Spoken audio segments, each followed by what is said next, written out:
که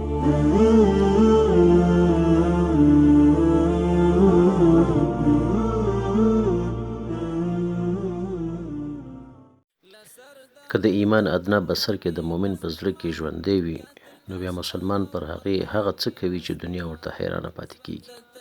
د همدا شان ایمانی حرارت یوه قصه په هندوستان کې تیره شوې ده چې مسلمانانو د ایمان په حرارت باندې په یوه شپه کې جماعت جوړ کړ.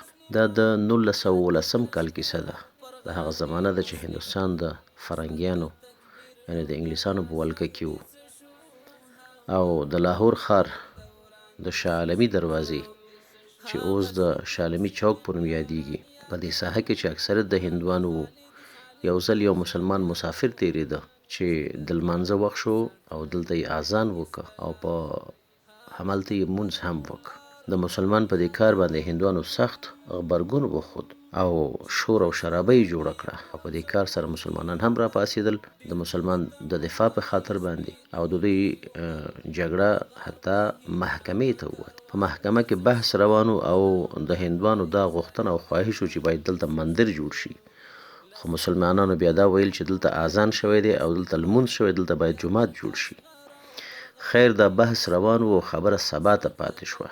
مسلمان قاضي مسلمانانو ته وویل که نن شپه په دې ځای جومات جوړ کړي نو دا دعوه موږ په محکمه کې ګټلی شو. نو بیا څه و، مسلمان ښځې او نارینه راټول شول او د ګاما پهلوان په سرپرستۍ کې کار پیل کړ. ښځو ټوله شپه اوبه چلولې او نارینهو خټې او ګټې کولې او ټوله شپه کار روان و تر دې چې سهار شو. جومیات هم تکمیل شو. مسلمانانو د خپل کور نه سامان راوړو او د جومیات ته یې وقف کړ او په دې شان مسلمانانو دا دعوه وګټله.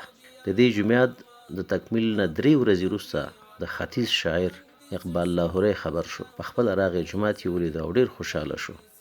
خو په هغه موقع کې یو تاریخي شعر زمزمه که او وی ویل مسجد تو بنا دی شب بر میں ایمان کی حرارت والوں نے من اپنا پرانا پاپیتا برسوں میں نمازی بن نہ سکا. یعنی د ایمان حرارت والو خو جومات په یوه شپه کې جوړ کو، خو د مسلمان حال دا دی چې د زاړه ګناهکار په شانتې دی مزګزاره نه شو.